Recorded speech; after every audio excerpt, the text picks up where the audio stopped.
Assalamualaikum warahmatullahi wabarakatuh. Perkenalkan, kami dari kelompok 3 yang beranggotakan Hailunisa, Faiza Zarani, Latifah Putri Paulitan, dan Syahira Naila Syafan. Pada kesempatan kali ini, kami akan mempresentasikan chapter 7, 8, dan 9 untuk mata kuliah metode penelitian akuntansi yang diampu oleh dosen kami, yaitu Bapak Dr. Sarta, SME Akas.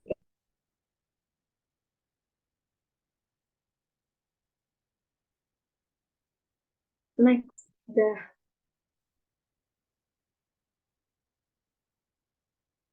atau wawancara. Wawancara adalah percakapan yang dipandu dan bertujuan antara dua orang atau lebih. Dapat dilakukan secara tatap muka, melalui telepon, ataupun online. Materi chapter 7 ini berkaitan dengan topik research design, data collection method, terkait sources of data. Next.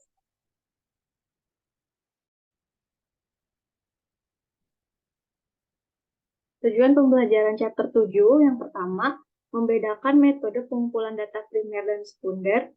Yang kedua, merencanakan, merancang, dan melakukan wawancara pribadi. Yang ketiga, merencanakan, merancang, dan melaksanakan wawancara kelompok. Dan yang keempat, mendiskusikan kelebihan dan kekurangan wawancara. Next.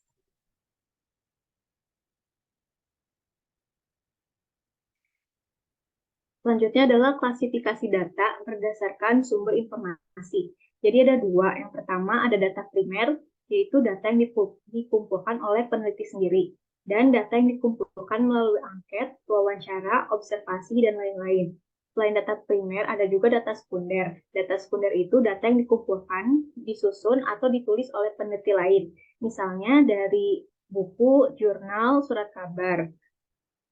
Dan setiap preferensi harus diakui pada data sekunder. Next.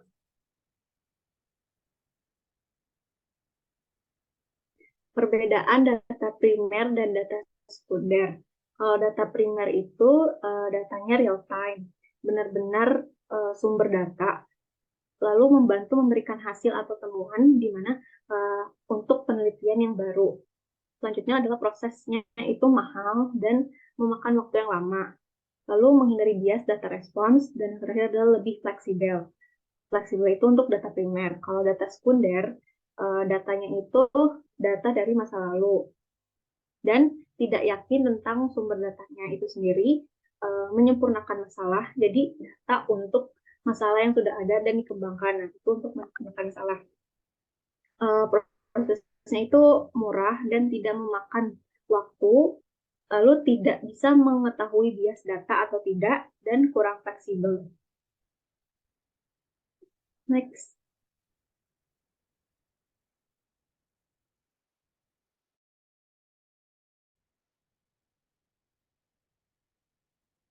Sumber data primer itu ada 3. Yang pertama ada individuals, yang kedua focus group, dan yang ketiga ada panel. Untuk individuals itu biasanya wawancaranya itu terdiri dari 1 orang. Metodenya tidak terstruktur dan pertanyaan yang diberikan itu telah disiapkan sebelumnya. Lalu selanjutnya untuk fokus grup.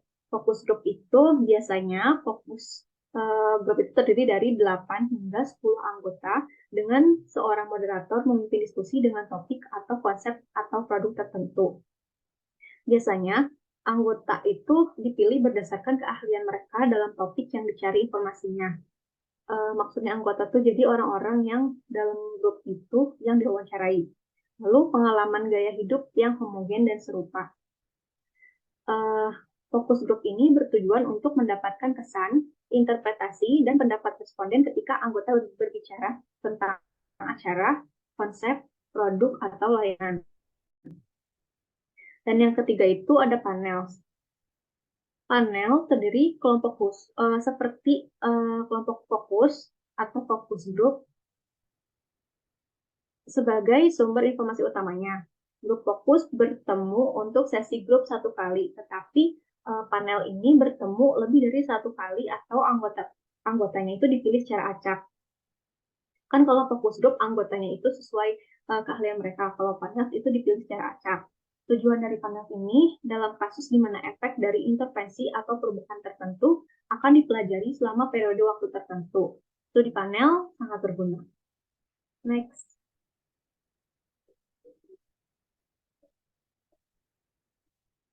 Next. Nah, udah. Selanjutnya, panduan melakukan fokus group. Yang pertama, kembangkan panduan diskusi. Dengan menyiapkan panduan diskusi, memoderasi, dan menyiapkan laporan. Lalu, pertanyaan-pertanyaan apa yang nanti akan diajukan? Siapa yang akan berpartisipasi?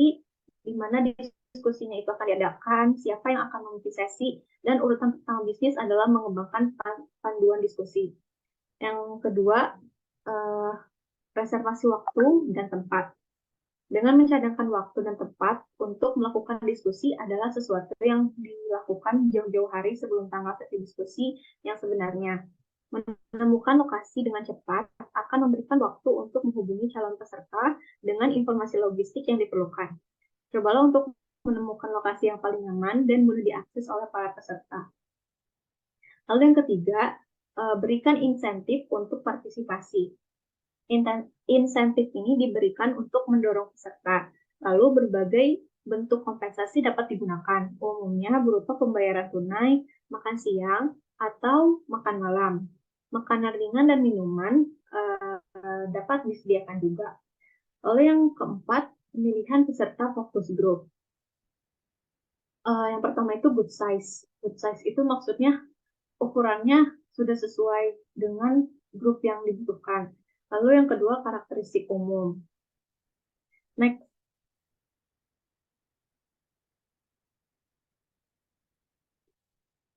Selanjutnya adalah penjelasan tentang moderator. Moderator ini memperkenalkan topik, mengamati, dan mencatat atau merekam diskusi. Lalu yang kedua, moderator memainkan peran penting dalam mengarahkan diskusi dengan cara yang akan menarik informasi yang dicari dan menjaga agar anggota tetap pada jalurnya. Yang terakhir, moderator tidak pernah menjadi bagian integral dari diskusi. Nah, selanjutnya itu, tadi kan yang ketiga ada panel. Nah, ini adalah jenis panel. Panel itu ada dua, ada statis dan dinamis. Kalau statis, anggota yang sama bertugas di panel selama periode waktu yang lama.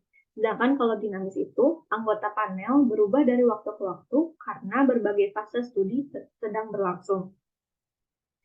Lalu selanjutnya sumber data sekunder. Kalau yang tadi itu kan sumber data primer ada 3. Nah, sekarang sumber data sekunder. Data sekunder yang telah dikumpulkan oleh orang lain dan yang sudah melewati proses statistik. Proses sekunder tidak hanya terdiri dari catatan dan laporan yang diterbitkan, tetapi juga catatan yang tidak dipublikasikan. Next.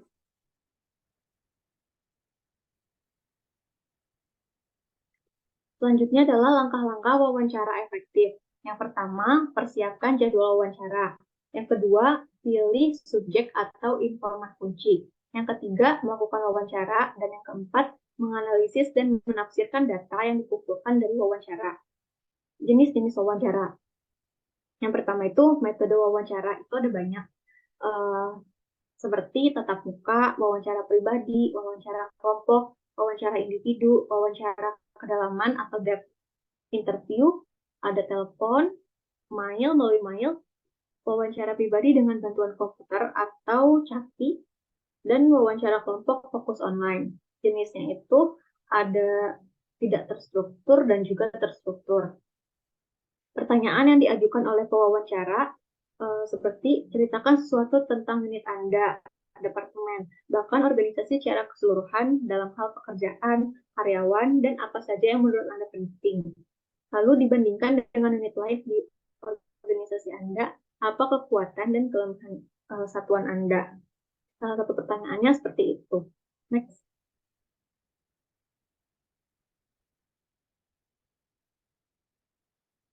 Nah, jenis wawancara itu kan tadi ada 2, ada tidak terstruktur dan terstruktur. Kalau yang tidak terstruktur, itu tidak ada daftar pertanyaan. tapi membutuhkan agenda daftar periksa untuk memastikan semuanya tercakup. Lalu Anda dan orang yang diwawancarai dapat mengarahkan percakapan. Keuntungan dari wawancara tidak terstruktur ini, banyak data yang kaya, tidak terduga, dan memberikan munculnya kejutan. Misalnya jawaban-jawaban yang, oh ternyata ini loh jawabannya gitu. Lalu kerugian dari wawancara tidak struktur itu sulit dianalisis dan tidak dapat ditiru. Untuk wawancara terstruktur, daftar pertanyaannya tetap. Hanya Anda yang bisa mengarahkan percakapan. Karena kan pertanyaannya sudah tetap, jadi sesuai gitu sama pertanyaannya. Kerugian dari wawancara terstruktur itu tidak ada data yang kaya, semua sudah diantisipasi. Dan keunggulannya itu mudah dianalisis dan mudah ditiru. Next.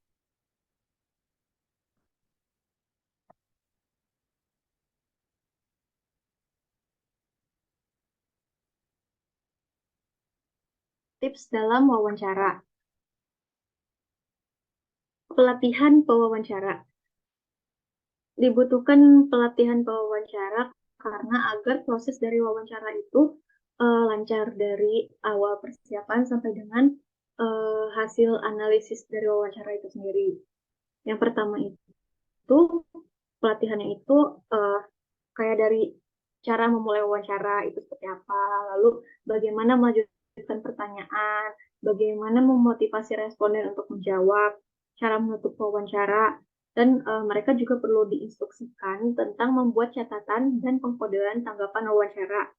Lalu selanjutnya perencanaan yang baik, pelatihan yang tepat, menawarkan panduan yang jelas kepada pewawancara, dan mengawasi jawaban dari mereka. Lalu selanjutnya persiapan wawancara. Yang pertama itu pilih pengaturan dengan sedikit gangguan. Yang kedua, jelaskan tujuan wawancara. Yang ketiga, alamat persyaratan kerahasiaan. Keempat, tunjukkan berapa lama wawancara biasanya berlangsung. Kelima, berikan informasi kontak wawancara. Keenam, izinkan orang yang diwawancarai mengklarifikasi keraguan tentang wawancara. Dan yang terakhir adalah persiapan metode untuk merekam data, misalnya dengan mengambil catatan. Teknik bertanya. Ada beberapa teknik bertanya. Yang pertama, ajukan pertanyaan terbuka terlebih dahulu. Selanjutnya, pertanyaan yang tidak bias. Kemudian, mengklarifikasi masalah. Lalu, membantu responden untuk memikirkan masalah. Dan yang terakhir adalah mencatat. Next.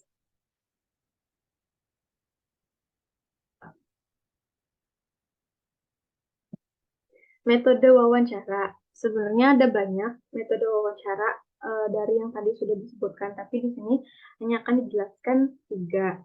Yang pertama itu metode tatap muka.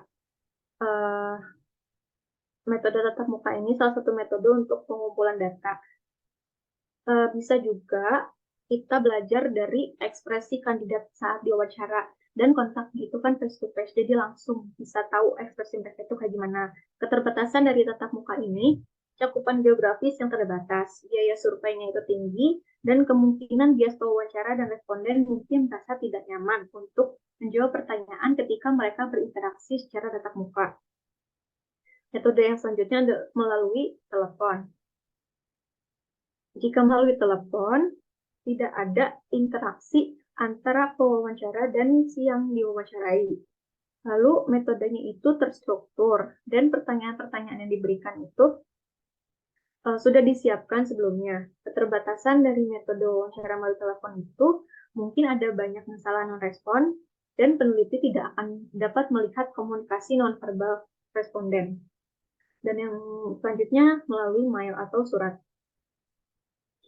Melalui mail ini, kita bisa melakukan survei online. Pertanyaan-pertanyaan itu terstruktur, sudah disiapkan sebelumnya, dan audiensnya itu luas.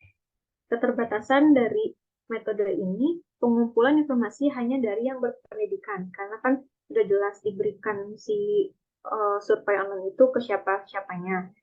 Nah, lalu tingkat responnya itu rendah. dan non-tanggapan tidak bisa dikenal. Jadi yang tidak memberi tanggapan itu tidak bisa dikenal. Next.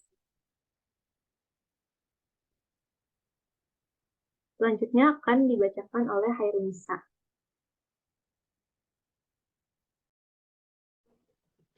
Selanjutnya yaitu keuntungan dan kerugian wawancara. Wawancara adalah salah satu cara untuk memperoleh data. Mereka dapat berupa tidak terstruktur atau terstruktur dan dapat dilakukan secara tatap muka, melalui telepon, atau melalui komputer. Wawancara dapat dilakukan secara individu, tetapi juga secara kelompok. Wawancara tidak struktur biasanya dilakukan untuk mendapatkan ide yang pasti tentang apa yang penting dan tidak penting dan relevan tentang situasi masalah tertentu. Wawancara terstruktur memberikan informasi yang lebih mendalam tentang variabel minat tertentu. Untuk meminimalkan bias dalam tanggapan, pewawancara harus menjalin hubungan baik dengan responden dan mengajukan pertanyaan yang tidak bias. Wawancara tatap muka dan yang dilakukan melalui telepon memiliki kelebihan dan kekurangan, dan keduanya memiliki kegunaan dalam situasi yang berbeda. Wawancara dengan bantuan komputer yang memerlukan investasi awal yang besar merupakan aset untuk wawancara, dan untuk analisis tanggapan kuantitatif dan spontan, wawancara interaktif komputer telah menjadi mode pengumpulan data yang semakin penting dalam beberapa tahun terakhir. Next. Pada kekurangan dan kelebihan wawancara, yaitu pada wawancara tatap muka, keuntungannya atau kelebihannya yaitu dapat membangun hubungan dan motivasi responden. Terus yang kedua ada dapat mengklarifikasi pertanyaan dan menghapus keraguan dari responden. Lalu dapat membaca isyarat nonverbal pada responden. Dan untuk kekurangannya yaitu membutuhkan waktu, lalu biaya yang lebih ketika wilayah geografis yang luas. Lalu ada responden mungkin khawatir tentang kerahasiaan informasi yang diberikan. Untuk wawancara melalui telepon, yaitu keuntungannya lebih murah dan lebih cepat daripada wawancara tatap muka, lalu dapat menjangkau wilayah geografis yang luas, dan anonimitas lebih besar daripada pribadi wawancara. Kekurangannya yaitu wawancara harus dibuat secara singkat, lalu nomor telepon yang sudah dipakai atau dihubungi mungkin bisa hilang atau tidak terdaftar dari sampel. Dan yang terakhir, responden dapat menghentikan wawancara kapan saja. Next. Pada kesimpulannya, untuk tujuan pembelajaran 1 yaitu membedakan metode pengumpulan data primer dan sekunder. Metode pengumpulan data merupakan bagian integral dari desain penelitian. Metode pengumpulan data primer melibatkan pengumpulan data dari sumber asli untuk tujuan khusus penelitian. Pembahasan tentang metode pengumpulan data primer disusun berdasarkan 4 metode utama pengumpulan data primer, yaitu wawancara, observasi, pemberian kuesioner, dan eksperimen. Keputusan pengumpulan data primer saling terkait dengan langkah-langkah lain dalam proses penelitian. Pada tujuan pembelajaran 2, yaitu merencanakan, merancang, dan melaksanakan wawancara pribadi, pada metode pengumpulan data yang umum digunakan dalam penelitian bisnis adalah dengan mewawancarai responden untuk mendapatkan informasi tentang suatu isu yang diminati. Wawancara adalah percakapan yang dipandu dan bertujuan antara 2 orang atau lebih. Ada banyak jenis wawancara, yaitu wawancara individu, mungkin tidak terstruktur atau terstruktur, dan dilakukan secara tatap muka melalui telepon ataupun online.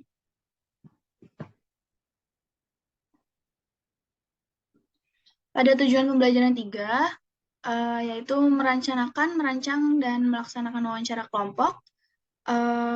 Wawancara dapat dilakukan secara individu, tetapi juga secara kelompok, di mana pewawancara mengajukan pertanyaan terbuka kepada sekelompok peserta yang istilahnya yaitu focus group yang digunakan untuk jenis wawancara kelompok tertentu, di mana topiknya didefinisikan dengan jelas dan ada fokus untuk memfasilitasi diskusi antara peserta.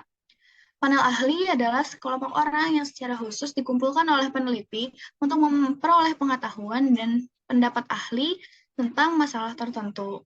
Pada tujuan pembelajaran 4, yaitu mendiskusikan kelebihan dan kekurangan wawancara, masalah yang diteliti dengan penggunaan metode yang dapat meningkatkan nilai penelitian, itu adalah sebabnya memilih metode akan bergantung pada tujuan penelitian, pertanyaan peneliti, dan strategi penelitian. Untuk faktor lain, seperti fasilitas yang tersedia, tingkat akurasi yang dibutuhkan, jenis data yang dibutuhkan, rentang waktu penelitian, keahlian peninjauan, dan biaya yang akan mempengaruhi pemilihan metode. Next.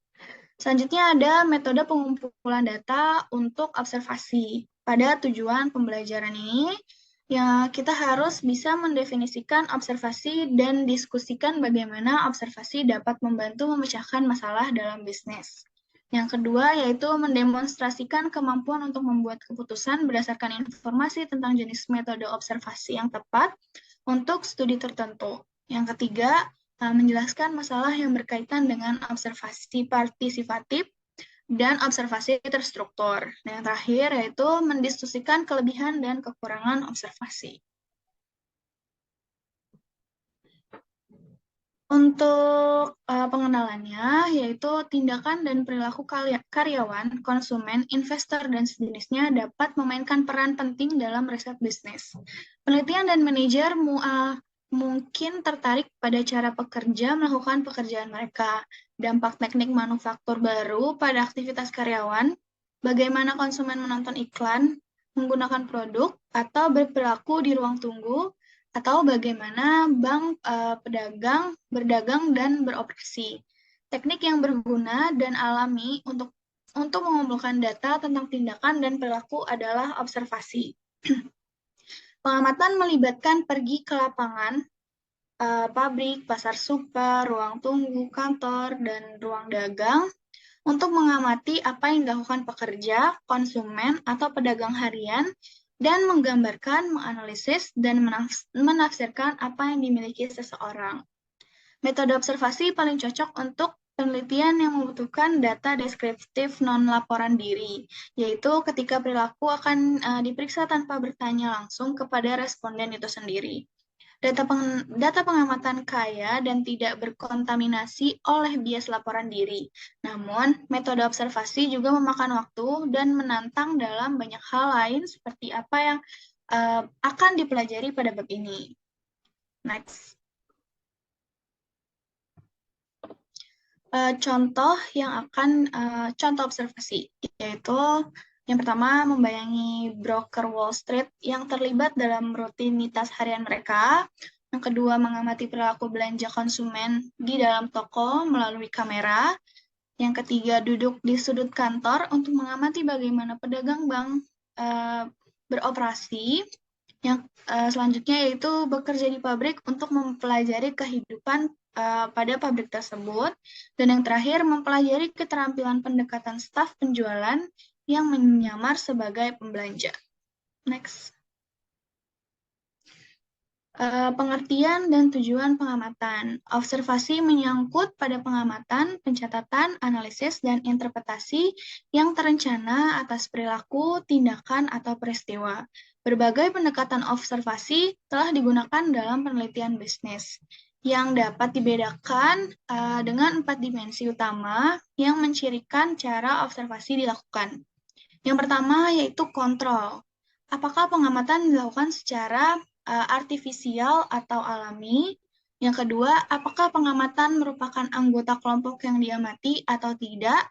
Atau observasi partisipan versus non-partisipan. Yang ketiga yaitu struktur.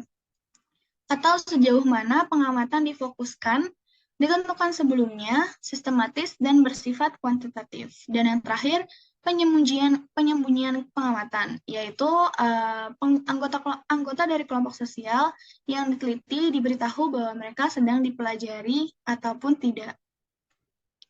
Next. Selanjutnya ada 4 dimensi kunci yang mencari jenis pengamatan, yaitu studi observasional terkontrol versus tidak terkontrol.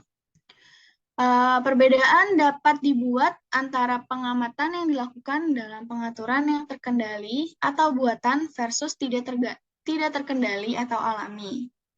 Pengamatan sering dilakukan dalam suasana alami, namun observasi juga memberikan metode pengumpulan data yang potensial dalam tradisi penelitian terkontrol dan eksperimental. Sebuah penelitian observasional dikatakan memiliki kendali yang tinggi ketika situasi atau setting dimanipulasi atau dibuat oleh peneliti. Paparan subjek, misalnya konsumen, karyawan, atau investor. Pada situasi atau kondisi tertentu yang misalkan tata letak toko tertentu, kondisi tenaga kerja tertentu, atau tekanan waktu tertentu, memungkinkan peneliti untuk mengamati perbedaan antara reaksi perilaku individu terhadap situasi. Pengamatan terkontrol dapat dilakukan di laboratorium, misalnya simulasi lingkungan toko atau ruangan berdagang, atau di lapangan, misalnya pada toko. Observasi terkontrol juga terjadi ketika penelitian observasional dilakukan dalam kondisi diatur dengan hati-hati. Pengamatan tidak terkendali adalah teknik pengamatan yang tidak berusaha mengendalikan, memanipulasi, atau mempengaruhi situasi. Peristiwa berjalan dengan sendirinya, dan peneliti mengamati peristiwa ini tanpa mengatur atau mengubah kehidupan nyata. Keuntungan dari pengamatan yang tidak terkendali adalah bahwa orang dapat diamati di lingkungan belanja atau pekerjaan mereka. Kelemahan utama dari observasi tidak terkendali adalah bagaimanapun juga biasanya sulit untuk mengurai situasi yang seringkali kompleks karena tidak dikontrol oleh faktor apapun dalam hal ini. Oleh karena itu, sangat sulit untuk membedakan penyebab, peristiwa, tindakan, dan perilaku.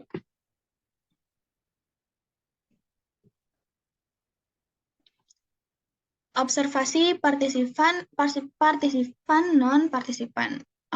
Peneliti dapat memainkan salah satu dari dua peran saat mengumpulkan data observasi sebagai pengamat non-partisipan atau partisipan. Dalam kasus observasi partisipan, peneliti tidak pernah terlibat langsung dalam tindakan aktor, tetapi mengamati mereka di luar cakrawala visual aktor, misalnya melalui cermin satu arah ataupun dari kamera. Observasi partisipatif merupakan pendekatan yang sering digunakan dalam studi kasus, studi entografi, dan studi grounded theory. Dalam observasi partisipan, peneliti mengumpulkan data dengan berpartisipasi dalam kehidupan sehari-hari kelompok atau organisasi yang diteliti. Tingkat terendah dari observasi partisipan adalah partisipasi yang pasif. Partisipasi pasif memungkinkan peneliti untuk mengumpulkan data yang diperlukan tanpa menjadi bagian integral dari sistem atau organisasi. Sebagai contoh, peneliti mungkin duduk di sudut sebuah kantor dan melihat serta mencatat bagaimana seseorang pedagang bank berdagang menghabiskan waktunya. Partisipasi sedang terjadi ketika peneliti tidak berpartisipasi secara aktif dan hanya sesekali berinteraksi dengan kelompok sosial yang diteliti. Dalam pengaturan penelitian terbaru, di mana peneliti tidak terbiasa dengan aktivitas, kebiasaan, dan atau jargon kelompok. Banyak peneliti memulai pada tingkat partisipasi sedang, sehingga peran yang lebih aktif untuk memungkinkan. Partisipasi aktif adalah ketika peneliti benar-benar terlibat dalam hampir semua hal yang dilakukan kelompok yang diteliti sebagai sarana untuk mencoba mempelajari perilaku mereka. Peneliti juga dapat memainkan peran sebagai pengamat-pengamat yang lengkap. Dalam observasi partisipan lengkap, peneliti dapat menjadi kelompok sosial yang diteliti. Pengamatan partisipan yang lengkap melibatkan peredaman dalam kelompok sosial yang diteliti. Misalnya, jika seorang peneliti ingin mempelajari dinamika kelompok dalam organisasi kerja, maka dia dapat bergabung dengan organisasi sebagai karyawan dan mengamati dinamika dalam kelompok sambil menjadi bagian dari organisasi kerja atau kelompok kerja tersebut.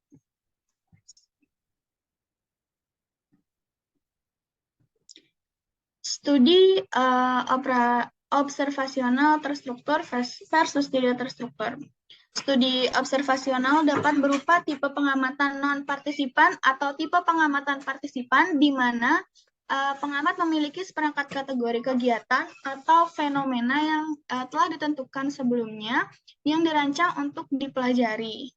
Hal ini adalah studi observatif terstruktur. Format pencatatan pengamatan dapat dirancang khusus dan disesuaikan dengan masing-masing penelitian agar sesuai dengan tujuan penelitian tersebut. Pengamatan terstruktur umumnya bersifat kuantitatif. Biasanya, hal-hal yang berkaitan dengan fitur yang diminati seperti durasi dan frekuensi suatu peristiwa secara aktivitas tertentu yang mendahului dan mengikutinya akan dicatat. Kondisi lingkungan dan setiap perubahan setting juga akan dicatat jika dianggap relevan. Perilaku aktor yang relevan dengan tugas, emosi yang mereka rasakan, verbal dan komunikasi nonverbal, dan sejenisnya.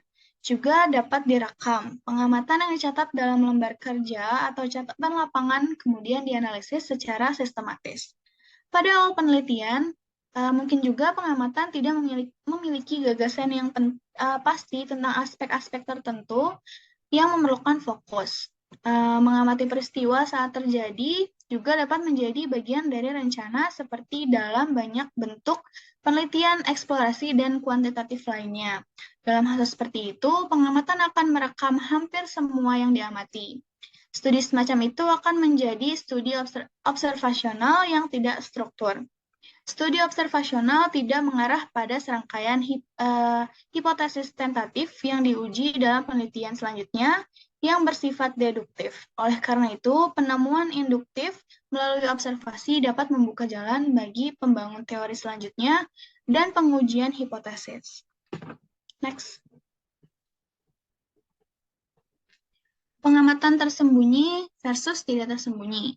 Penyembunyian pengamatan berkaitan dengan apakah anggota kelompok sosial yang diteliti diberitahu bahwa mereka sedang diselidiki.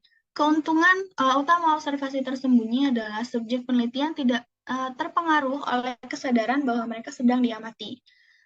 Memang reaktivitas atau sejauh mana pengamatan mempengaruhi situasi yang diminati bisa menjadi ancaman besar bagi validitas hasil studi observasi.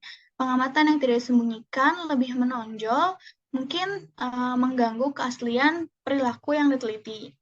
Pengamatan tersembunyi memiliki beberapa kelemahan etis yang serius.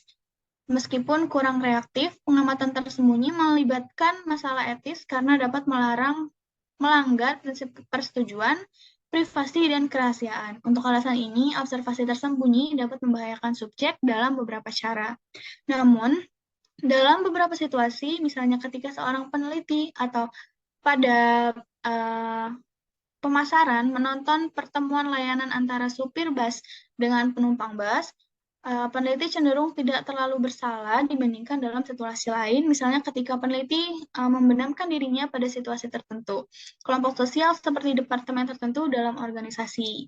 Perhatikan bahwa tidak ada aturan ketat untuk menilai etika penelitian observasional tersembunyi, yang sebaiknya penelitian yang hati-hati dan nilai yang baik tentang potensi konsekuensi berbahaya dari penelitian observasional tersembunyi harus dilakukan oleh peneliti. Next. Dua pendekatan penting untuk pengamatan, yaitu observasi partisipan pada pendahuluan. Sebelumnya, sudah dijelaskan bahwa peneliti dapat memainkan salah satu dari dua peran saat mengumpulkan data observasi, sebagai pengamat non-partisipan atau sebagai partisipan. Karakteristik kunci dari observasi partisipan adalah bahwa peneliti mengumpulkan data dengan berpartisipasi dalam kehidupan sehari-hari kelompok atau organisasi yang diteliti. Hal ini memungkinkan peneliti untuk belajar tentang aktivitas kelompok yang diteliti dalam latar alami dari sudut pandang orang yang melalui pengamatan dan partisipasi dalam aktivitas tersebut.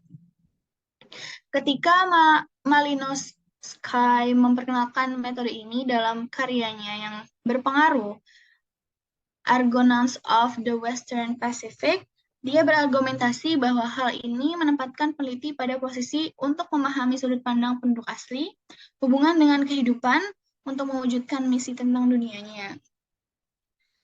Saat ini masih dianggap sebagai tujuan utama dan salah satu kekuatan dalam observasi partisipatif. Sejak zaman Malino, metode observasi partisipasi telah dikembangkan dan disempurnakan secara menyeluruh.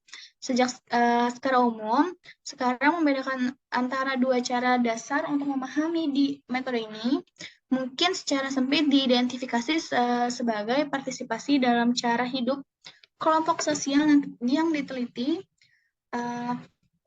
dikombinasi dengan mengamati apa yang sedang diteliti, atau mungkin diberi label lebih luas untuk melibatkan tidak hanya partisipasi dan observasi, tetapi juga penggunaan metode lain seperti wawancara. Next.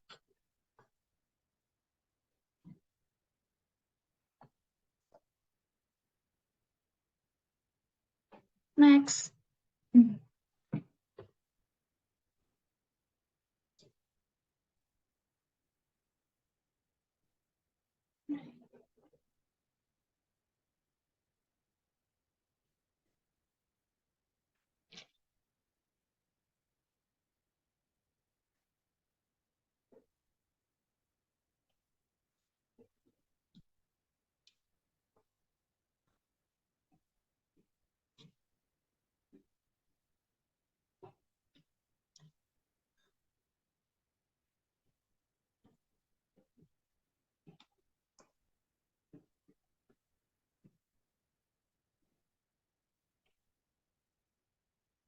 Next slide.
Selanjutnya, pada aspek partisipatif dari observasi partisipan. Observasi partisipan menggabungkan proses partisipasi dan observasi. Meskipun demikian, observasi partisipan harus dibedakan dari observasi murni dan partisipasi murni. Pengamatan murni berusaha melepaskan peneliti dari tindakan dan perilaku yang diamati. Peneliti tidak pernah terlibat langsung dalam tindakan dan perilaku kelompok yang diteliti. Partisipasi murni telah digambarkan sebagai going native. Penelitian menjadi begitu terlibat dengan kelompok yang diteliti sehingga pada akhirnya setiap objektivitas dan minat penelitian hilang. Dalam dua ekstrem tersebut, observasi partisipan telah berhasil digunakan oleh banyak peneliti yang terlibat dalam riset bisnis. Ciri khas observasi partisipatif adalah bahwa peneliti berpartisipasi dalam kelompok sosial yang diteliti. Tingkat partisipasi tinggi terjadi dengan berpartisipasi penuh. Dalam hal ini, peneliti hidup atau bekerja dengan subjek yang diteliti dan cenderung mengambil peran yang telah ditetapkan sebelumnya. Misalnya, peran pada rekan kerja. Dalam partisipasi penuh, peneliti dapat menyembunyikan bahwa dia adalah seorang pengamat, berperilaku sealami mungkin dan berusaha untuk menjadi anggota kelompok sosial yang dapat diterima. Peneliti berinteraksi dengan subjek dan juga melakukan kegiatan mereka.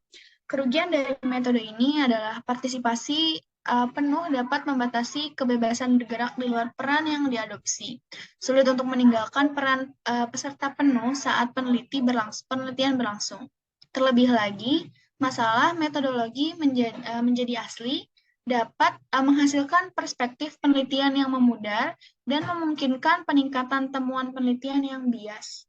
Terakhir, dalam masalah etika penting, dengan partisipasi penuh yang tersembunyi, menjadi anggota kelompok sosialisasi sosial dan dengan sengaja menipu anggota kelompok ini dianggap tidak etis oleh banyak orang. Karena alasan ini, partisipasi penuh menjadi semakin langka. Next.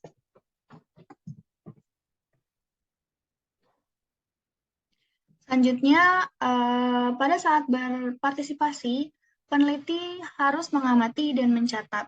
Dan pada tahap selanjutnya, menganalisis perilaku, tindakan, interaksi, peristiwa, dan sejenisnya. Dalam sebagian besar studi observasional, mendapatkan akses yang dimulai dengan mendapatkan izin untuk melakukan penelitian dari orang-orang berperingkat tinggi dalam organisasi, sebaiknya dari manajemen puncak. Untuk mendapatkan izin melakukan penelitian, penting untuk menjelaskan tujuan penelitian dengan hati-hati.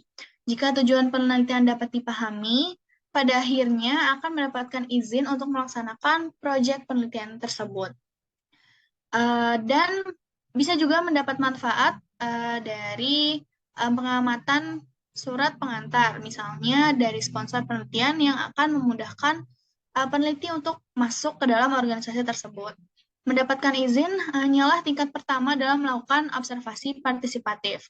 Menjadi anggota yang diterima oleh kelompok sosial yang teliti adalah langkah berikutnya, agar menyarankan agar peneliti menemukan orang yang disukai dan dihormati yang dapat bertindak sebagai sponsor. Sponsor ini adalah anggota grup yang bersedia memperkenalkan Anda ke grup lain, menjamin Anda, dan menjelaskan keberadaan Anda kepada anggota grup tersebut.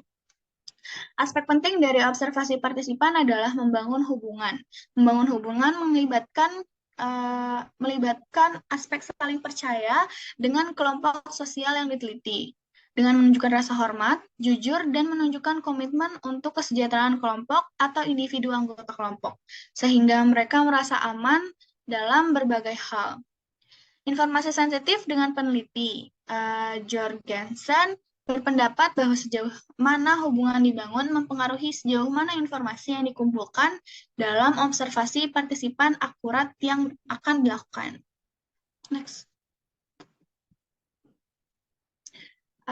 Apa yang harus kita amati dari masalah studi observasional, yaitu kewalahan oleh sejumlah besar data yang sering terputus.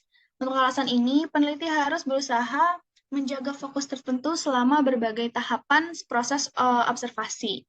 Secara umum, faktor terpenting dalam menentukan apa yang harus diamati adalah tujuan atau tujuan penelitian. Werner dan Scovel pada tahun 1987 membedakan 3 proses berturut-turut dalam pengamatan yang dapat memberikan pemahaman yang semakin mendalam tentang latar yang sedang dipelajari. Yang pertama yaitu observasi deskriptif, yang kedua observasi terfokus, dan yang terakhir yaitu observasi selektif. Next. Apa yang diminati dalam tahap observasi deskriptif, yaitu yang pertama space, atau tata letak ruang dari pengaturan fisik seperti tata letak pada lantai suatu pabrik. Yang kedua yaitu objek, atau benda unsur fisik seperti peralatan kantor, mesin, dan alat-alat listrik lainnya. Yang ketiga yaitu aktornya. Aktor rincian yang relevan dari orang-orang yang terlibat dalam proses observasi. Yang keempat ada perasaan, emosi, kegiatan, tindakan, dan tujuan daripada anggota tersebut. Yang kelima yaitu acara seperti rapat, dan yang terakhir waktu atau urutan waktu peristiwa, perasaan, dan tindakan sejenisnya. Next. Apa yang harus diamati dalam tahap pengamatan terfokus dan selektif. Yang pertama yaitu mengamati peristiwa, tindakan, dan perilaku, dan mencari alur dari pengamatan tersebut. Yang kedua yaitu memilih yang biasa dari kegiatan yang tidak teratur. Yang ketiga, mencari variasi dalam alur cerita. Yang keempat, mencari kasus negatif atau pengecualian. Dan dalam hal pengamatan terstruktur, pengembangan rencana untuk pengamatan sistematis termasuk perkiraan berapa banyak pengamatan akan cukup. Next. Selanjutnya ada pengamatan terstruktur. Pengamatan terstruktur terfokus pada alam, karena melihat secara selektif pada fenomena yang telah ditentukan sebelumnya. Fokus observasi terstruktur dipecah-pecah menjadi potongan-potongan informasi yang kecil dan dapat dikelola, seperti informasi tentang perilaku, tindakan, interaksi, atau peristiwa. Ada berbagai tingkat struktur dalam pengamatan terstruktur. Misalnya, peneliti mungkin telah memutuskan kategori pengamatan dengan cara yang agak tepat dan saling inklusif. Sebelumnya, pengamatan yang sangat terstruktur atau mulai dengan rencana terperinci tentang apa yang akan diamati atau bagaimana cara mengamatinya tersebut, mengumpulkan data dalam waktu yang lebih singkat, sistematis, atau yang telah ditentukan sebelumnya. Contohnya, penggunaan observasi terstruktur atau non-eksperimental dalam pemasaran adalah mempekerjakan pembeli misteri, peneliti terlatih yang secara akurat merekam perilaku karyawan menggunakan daftar pemeriksa dan kode, dan selanjutnya untuk mengumpulkan informasi spesifik tentang kinerja layanan. Penyedia layanan seperti rantai makanan cepat saji menggunakan jenis observasi khusus ini untuk membantu kualitas layanan mereka. Next. Selanjutnya akan dibacakan oleh Naila. Selanjutnya yaitu the use of coding schemes in structure observation. Pengembangan skema coding atau pekodean merupakan aspek penting dari observasi terstruktur. Skema coding berisi kategori yang telah ditentukan sebelumnya untuk merekam apa yang diminati. Skema semacam itu datang dalam berbagai bentuk. Beberapa di antaranya sangat sederhana. Mereka hanya mengizinkan peneliti untuk mencatat apakah suatu peristiwa tertentu sudah terjadi atau tidak. Skema lain lebih kompleks. Mereka termasuk beberapa kategori, rentang waktu, dan sejenisnya. Perhatikan bahwa pengembangan skema coding yang memadai bukanlah tugas yang mudah. Jenis skema coding yang akan digunakan tergantung pada informasi yang akan Anda kumpulkan. Pertanyaan penelitian studi berfungsi sebagai titik awal dalam hal ini untuk pengembangan skema pekodean. Berdasarkan pertanyaan penelitian, terkadang disempurnakan melalui studi percontohan, menentukan konsep atau variabel penting dalam studi, dan mengembangkan skema pengkodean yang memungkinkan dan mengumpulkan informasi terhadap konsep-konsep ini.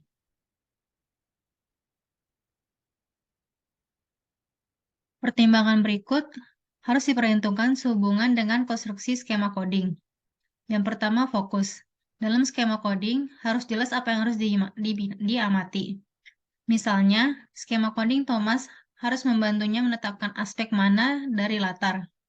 Misalnya, berapa banyak orang yang menunggu mobil mereka. Dan jenis perilaku apa. Misalnya, subjek berjalan melalui ruang pamer dealer mobil. Subjek sedang makan permen untuk diamati dan dicatat. Yang kedua, objektif. Skema coding dan kategori harus membutuhkan sedikit inferensi atau interpretasi dari peneliti. Pedoman yang jelas dan definisi kategori yang terperinci akan membantu pengamat untuk mengkode peristiwa, tindakan, dan perilaku secara objektif. Yang ketiga, atau ease of use. Skema coding yang baik mudah digunakan. Dan yang keempat ada mutually exclusive and collectively exclusive. Kategori dalam skema coding harus saling eksklusif dan lengkap secara kolektif. Kategori saling eksklusif jika tidak ada kategori yang tumpang tindih satu sama lain. Skema pekodean yang lengkap secara kolektif mencakup semua kemungkinan. Misalnya semua peristiwa, tindakan, dan perilaku yang relevan, sehingga kode selalu memungkinkan. Next. Skema coding standar dapat membantu untuk mengembangkan skema coding itu sendiri, memungkinkan memberikan jawaban atas pertanyaan penelitian. Dalam beberapa kasus, ukuran frekuensi cukup untuk memberikan jawaban atas pertanyaan penelitian. Misalnya, seorang peneliti yang hanya tertarik pada seberapa sering seorang manajer menghadiri pertemuan terjadwal dan tidak terjadwal, menjawab panggilan telepon, atau menulis email mungkin hanya menunggu aktivitas ini terjadi dan mencatat kejadian tersebut pada daftar pemeriksaan sederhana. Namun, banyak peneliti tidak hanya tertarik pada seberapa sering peristiwa tersebut terjadi, tetapi juga pada keadaan di mana peristiwa tersebut terjadi. Dalam kasus ini, peneliti tidak hanya tertarik pada frekuensi perilaku tertentu, tetapi juga waktu perilaku tertentu. Berikutnya adalah gambaran dari yang pertama itu adalah sample checklist, sequence record, dan sequence record on time scale. Selanjutnya yaitu advantage and disadvantage of observation.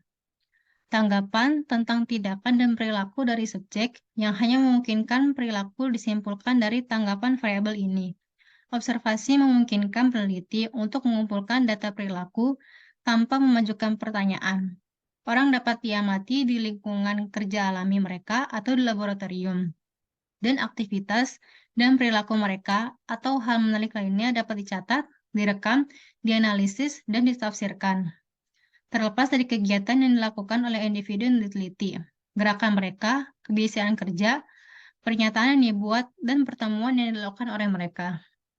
Faktor lingkungan lainnya seperti tata letak, pola alur kerja, kedekatan pengaturan tempat duduk, dan sejenisnya juga dapat dicatat. Dalam studi observasional, juga relatif mudah untuk membedakan faktor-faktor situasional seperti cuaca, yaitu panas, dingin, hujan, hari dalam seminggu, pertengahan minggu dibandingkan dengan Senin atau Jumat, dan faktor lain yang mungkin berpengaruh pada misalnya produktivitas, penjualan suatu produk, pola lalu lintas, ketidakhadiran, dan sejenisnya.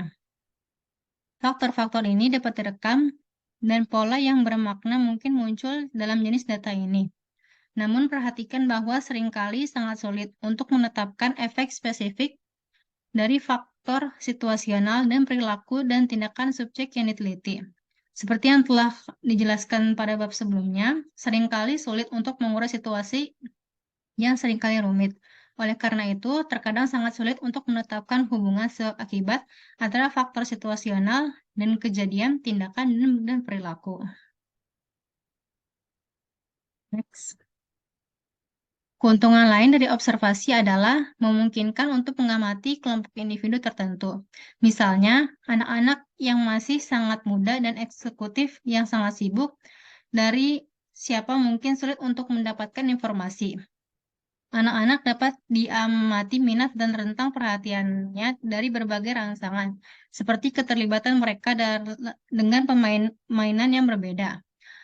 Pengamatan semacam itu akan membantu produsen mainan, pendidik anak, pengelola penitipan anak, dan pihak lain yang sangat terlibat atau tanggung jawab atas perkembangan anak. Untuk merancang dan memodelkan gagasan berdasarkan minat anak yang lebih mudah diamati daripada dilacak dengan cara lain.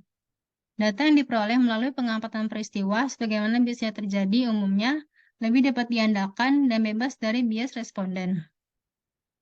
Pengamatan bukan tanpa tantangan dan kesulitan. Kelemahan studi observasional berikut harus diperhatikan. Reaktivitas, yaitu sejauh mana pengamat mempengaruhi situasi yang diteliti, dapat menjadi ancaman besar bagi validitas hasil studi observasional, karena mereka yang diamati mungkin berperilaku berbeda selama periode studi. Penelitian observasional mungkin sangat rentan terhadap reaktivitas jika pengamatan dibatasi dalam waktu singkat. Dalam studi dengan durasi yang lebih lama, subjek yang diteliti akan menjadi lebih santai seiring berjalannya studi dan cenderung berperilaku normal. Seperti yang diilustrasikan dalam bagian berikut yang diberikan oleh Malinowski yang melakukan kerja lapangan etnografi di Omarka, Tobrian Island.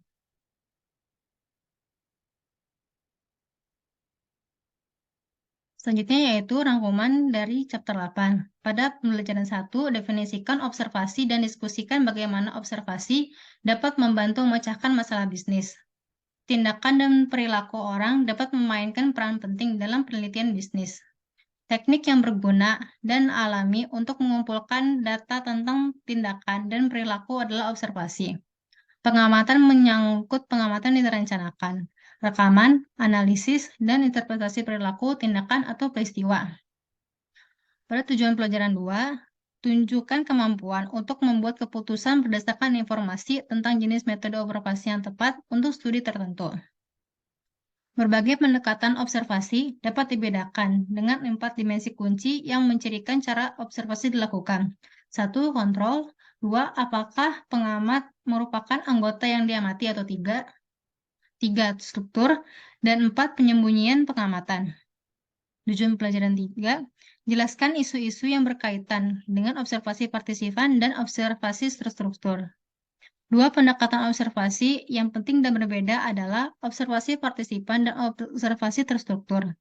Karakteristik kunci dari observasi partisipan adalah bahwa peneliti mengumpulkan data dengan berpartisipasi dalam kehidupan sehari-hari kelompok atau organisasi yang diteliti. Pengamat partisipatif membutuhkan banyak keterampilan, seperti komitmen, kemampuan untuk menyesuaikan diri, kebijaksanaan, kemampuan untuk berkomunikasi dengan anggota kelompok sosial yang berbeda pada levelnya, kesabaran, kemampuan untuk mengamati, kemampuan untuk memisahkan peran partisipan dari pengamat, dan sebagainya. Pengamatan terstruktur terfokus di alam, karena melihat secara selektif pada fenomena yang telah ditentukan sebelumnya. Fokus pengamatan terstruktur dipecah-pecah menjadi potongan-potongan informasi yang kecil dan dapat dikelola. Pengembangan skema pengkodean merupakan aspek penting dari observasi terstruktur. Skema pengkodean berisi kategori yang telah ditentukan sebelumnya untuk merekam apa yang diamati. Tujuan pelajaran 4, mendiskusikan kelebihan dan kekurangan observasi. Salah satu keuntungan utama observasi adalah keterus-terangannya. Keuntungan lain dari observasi adalah memungkinkan untuk mengamati kelompok individu tertentu yang darinya mungkin sulit untuk mendapatkan informasi. Kelemahan dari observasi adalah kreativitas, bias pengamat, dan memakan waktu, serta membosankan dan mahal. Next. Selanjutnya yaitu chapter 9, Administering Questionnaire. Pertama, bandingkan dan bedakan berbagai jenis kuesioner. Yang kedua, desain kuesioner untuk memanfaatkan variabel yang berbeda. 3. Mendiskusikan isu-isu yang berkaitan dengan peneliti lintas budaya. 4. Mendiskusikan kelebihan dan kekurangan berbagai metode pengumpulan data dalam survei penelitian. 5. Diskusikan keuntungan dari multisumber dan multimetode pengumpulan data. 6. Menunjukkan kesadaran akan peran manajer dalam pengumpulan data primer. Dan 7. Menunjukkan kesadaran akan peran etika dalam pengumpulan data primer. Next.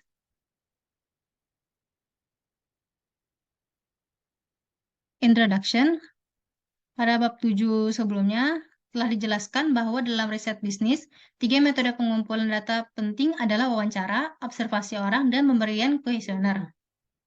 Di sini kami telah membahas wawancara di bab 7 dan observasi di bab 8.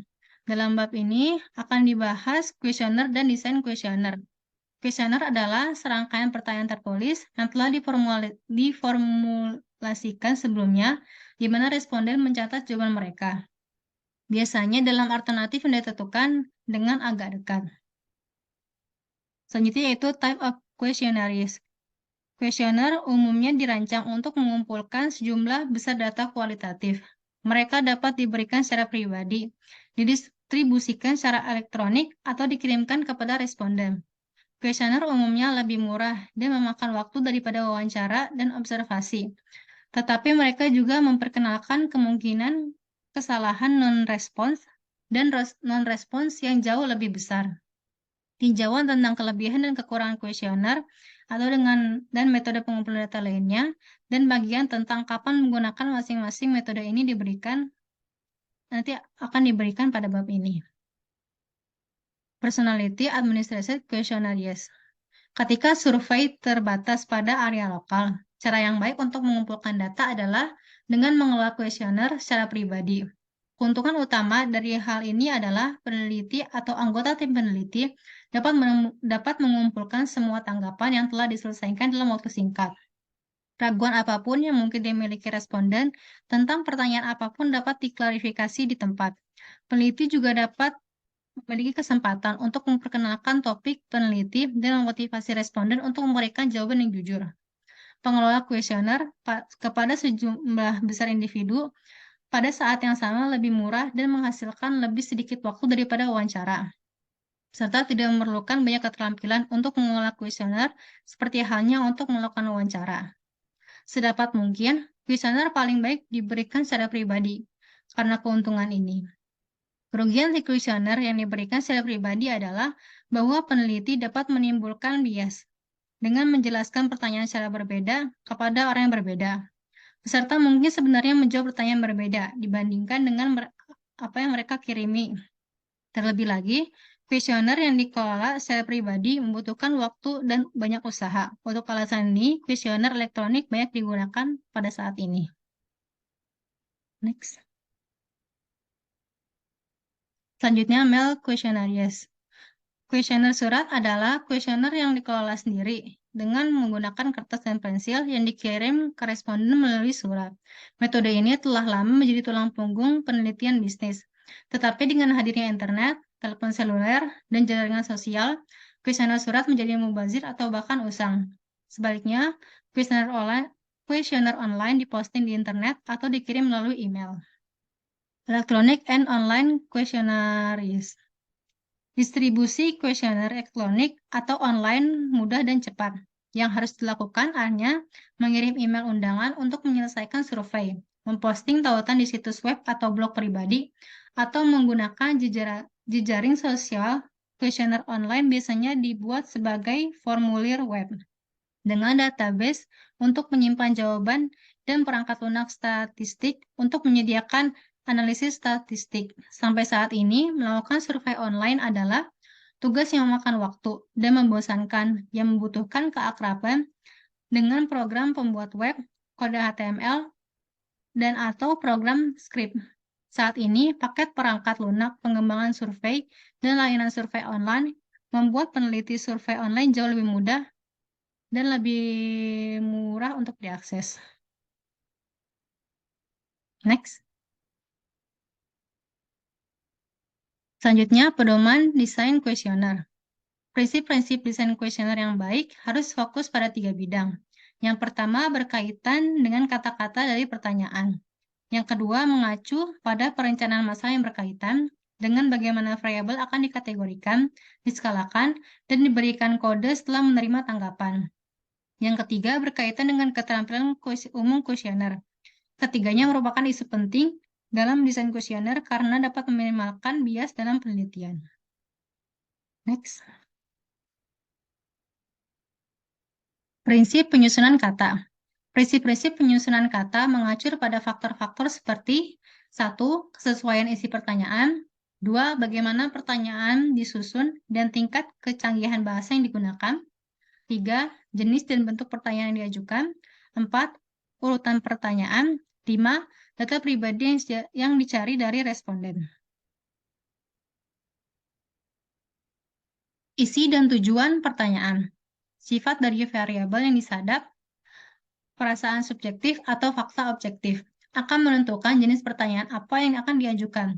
Jika variabel yang disadap bersifat subjektif, maka kepuasan dan keterlibatan, di mana kepercayaan persepsi dan sikap responden akan diukur. Pertanyaan harus menyentuh dimensi dan elemen konsep. Jika variabel objektif seperti usia dan tingkat pendidikan responden disadap, satu pertanyaan langsung. Sebaiknya pertanyaan yang memiliki rangkaian kategori skala ordinal adalah tepat. Dengan demikian, tujuan dari setiap pertanyaan harus dipertimbangkan dengan hati-hati sehingga variabel-variabelnya dapat diukur secara memadai dan tidak ada pertanyaan yang berlebihan. Bahasa dan susunan kata. Bahasa dalam kuesioner harus mendekati tingkat pemahaman responden.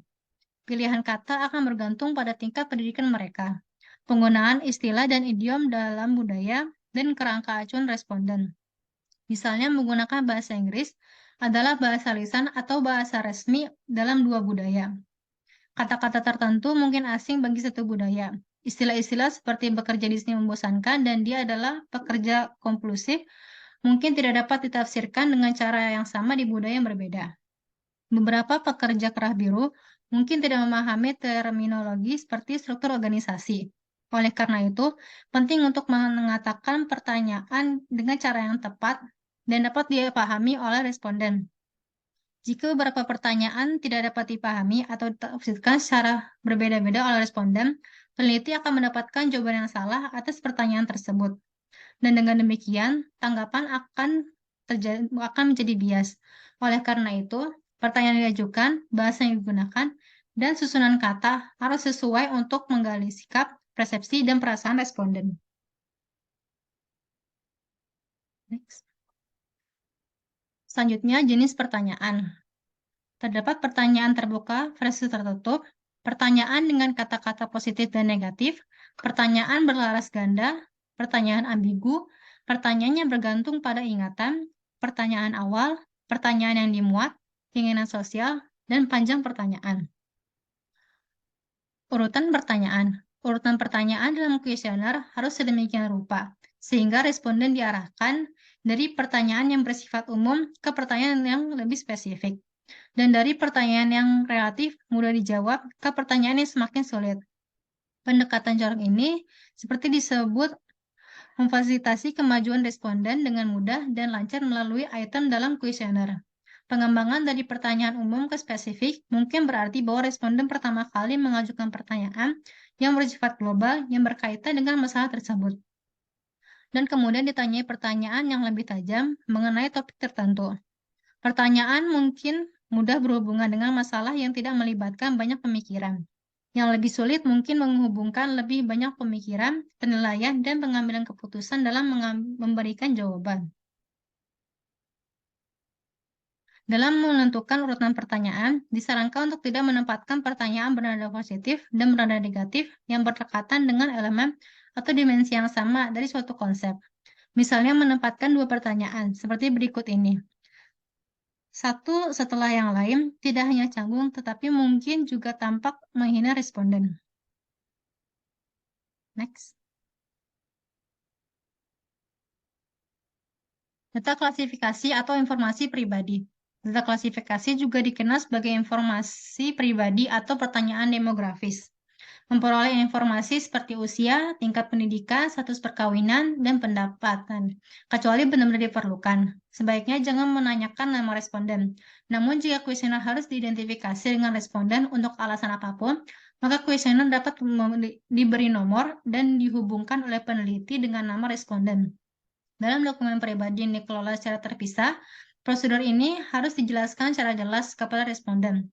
Alasan penggunaan sistem numerik dalam kuesioner adalah untuk memastikan anonimitas responden. Apakah pertanyaan yang mencari informasi pribadi harus muncul di awal atau di akhir kuesioner? Adalah masalah pilihan bagi peneliti. Beberapa peneliti memerintah data pribadi pada bagian akhir daripada awal kuesioner. Alasan mereka mungkin pada saat responden mencapai akhir kuesioner, dia telah yakin akan legitimasi dan keaslian pertanyaan yang ditingkatkan oleh peneliti lain, dan karenanya lebih cenderung dan setuju untuk berbagi informasi pribadi. Peneliti yang lebih memilih untuk memperoleh sebagian besar informasi pribadi di awal mungkin berpendapat bahwa setelah responden terbagi sebagai dari riwayat pribadi mereka mungkin secara psikologis mengidentifikasi diri mereka dengan kuesioner dan mungkin merasakan komitmen untuk merespon. Selanjutnya akan dijelaskan oleh Faiza. Selanjutnya ada prinsip pengukuran. Skala yang tepat harus digunakan tergantung pada jenis data yang perlu diperoleh. Mekanisme penskalaan yang membantu kita menambahkan timbangan dengan tepat harus digunakan dengan benar. Sebisa mungkin, skala interval dan rasio harus digunakan sebagai preferensi terhadap skala nominal atau ordinal. Setelah data diperoleh, Ketepatan data harus dinilai melalui uji validitas dan reliabilitas. Validitas menetapkan seberapa baik teknik, instrumen, atau proses mengukur konsep tertentu, dan reliabilitas menunjukkan seberapa stabil dan konsisten instrumen menyentuh variabel. Terakhir, data harus diperoleh dengan cara yang memudahkan. Tampilan kuesioner. Selain pentingnya memperhatikan susunan kata, desain kuesioner juga sangat penting. Kuesioner yang menarik dan rapi dengan tepat pengenalan, petunjuk dan rangkaian pertanyaan serta alternatif jawaban yang tersusun dengan baik akan memudahkan responden untuk menjawabnya. Pengantar yang baik, instruksi yang terorganisir dengan baik, dan penyelarasan pernyataan yang rapi semuanya penting. Nah, ini ada contoh dari introduksi yang baik. Kayak misalkan harus ada nama siapa kuesionernya, tanggalnya, isinya, dan siapa yang meneliti atau menyebarkan kuesioner. Nah, ini contoh dari kuesioner yang tersusun petunjuk dan penyelarasan yang baik. Kayak misalkan di sini pakai skala dari 1 sampai 7 dan dijelasin uh, kalau misalkan beberapa ini harus diisi. Nah, ini ada tentang data pribadi. Dalam kuesioner biasanya ada data pribadi kayak misalkan umur, uh, pendidikan terakhir, gender, uh, dan job status, dan lain-lainnya. Nah, ini ada contoh informasi pendapatan dan data pribadi sensitif lainnya. Yang biasanya itu kalau misalnya di kuesioner itu data-data pribadi sensitif itu kayak misalkan gaji atau tentang status pernikahan dan segala macam. Nah, ini ada contoh pertanyaan terbuka di bagian akhir yang jawabannya bisa short. Nah, ini ada kesimpulan kuesioner. Biasanya peneliti atau si pembagi kuesioner itu mengucapkan terima kasih atas partisipasi dari yang ngisi kuesioner. Nah, tinjauan desain kuesioner. Kuesioner merupakan metode pengumpulan data yang paling berguna, terutama ketika jumlah besar orang dijangkau di wilayah geografis yang berbeda. Mereka adalah metode pengumpulan data yang populer karena para peneliti dapat memperoleh informasi dengan cukup mudah dan tanggapan kuesioner mudah diberi kode. Ketika divalidasi dengan baik instrumen yang digunakan, temuan penelitian bermanfaat bagi komunitas ilmiah karena hasilnya dapat direplikasi dan penambahan landasan teori dibuat. Oleh karena itu, desain kuesioner sangat penting. Pretesting kuesioner.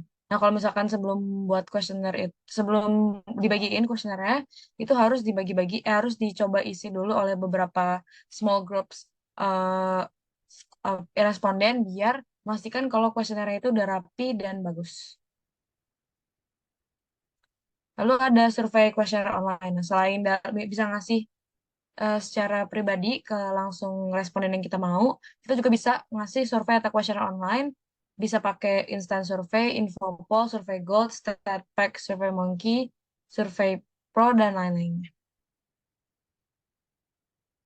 Nah, ini ada masalah khusus dalam instrumen untuk penelitian lintas budaya. Kayak misalkan, kalau misalkan lintas budaya itu takutnya suatu kata itu bisa memiliki arti yang berbeda. Misalkan ada Pepsi come alive with the Pepsi generation. Kalau misalkan diartin di bahasa Cina, itu Pepsi brings your ancestor from the grave. Artinya Pepsi itu membawa nenek moyang kalian dari kuburan. Itu kan jadinya uh, takutnya kesalahan gitu kan. Nah, jadi masih harus dibenerin. Lalu ada kelebihan dan kekurangan metode pengumpulan data. Ini pertama ada wawancara tatap muka. Pro-nya itu mendapatkan informasi secara menyeluruh. Kekurangan itu dapat menimbulkan bias. Lalu wawancara dengan telepon, pro-nya itu bisa mendapatkan informasi di mana dan kapan saja. Kekurangannya itu tidak bisa melihat ekspresi responden. Lalu ada observasi, itu mendapatkan informasi data yang berkualitas dan tidak bias. Kekurangannya memerlukan waktu yang lama. Lalu ada menyebarkan kuesioner, itu dapat mempererat hubungan dengan responden dan bisa mendapatkan data 1% karena langsung ambil dari respondennya. Konnya itu membutuhkan biaya yang banyak. Lalu kuesioner online itu mendapatkan informasi data bisa dari mana aja. Kekurangannya itu tidak memiliki respon yang banyak dan validitasnya rendah atau bisa aja nggak jujur. Lalu ada etika dalam pengumpulan data. Kalau penelitian data itu karena datanya itu bisa bersifat pribadi dan segala macam, jadi si peneliti harus bisa menjaga kerahasiaannya agar tidak tersebar luas. Lalu tidak boleh ada misimprestasi atau distorsi dalam pelaporan data yang dikumpulkan sama penelitian. Dan yang terakhir tidak boleh melanggar aturan yang ada secara online maupun offline. Lalu etika dari respondennya, kalau udah setuju untuk isi survei berarti harus ikutin sampai akhir karena udah setuju di awal. Lalu isi survei harus dengan tepat dan jujur. Nah, summary-nya, L1 membandingkan dan membedakan jenis. Kuesioner secara general berfungsi untuk mengumpulkan kuantitas yang banyak. Kuesioner dapat dibagikan secara langsung maupun secara tidak langsung, yaitu online. Yang kedua, atau desain kuesioner untuk variabel berbeda. Dalam desain kuesioner harus memperhatikan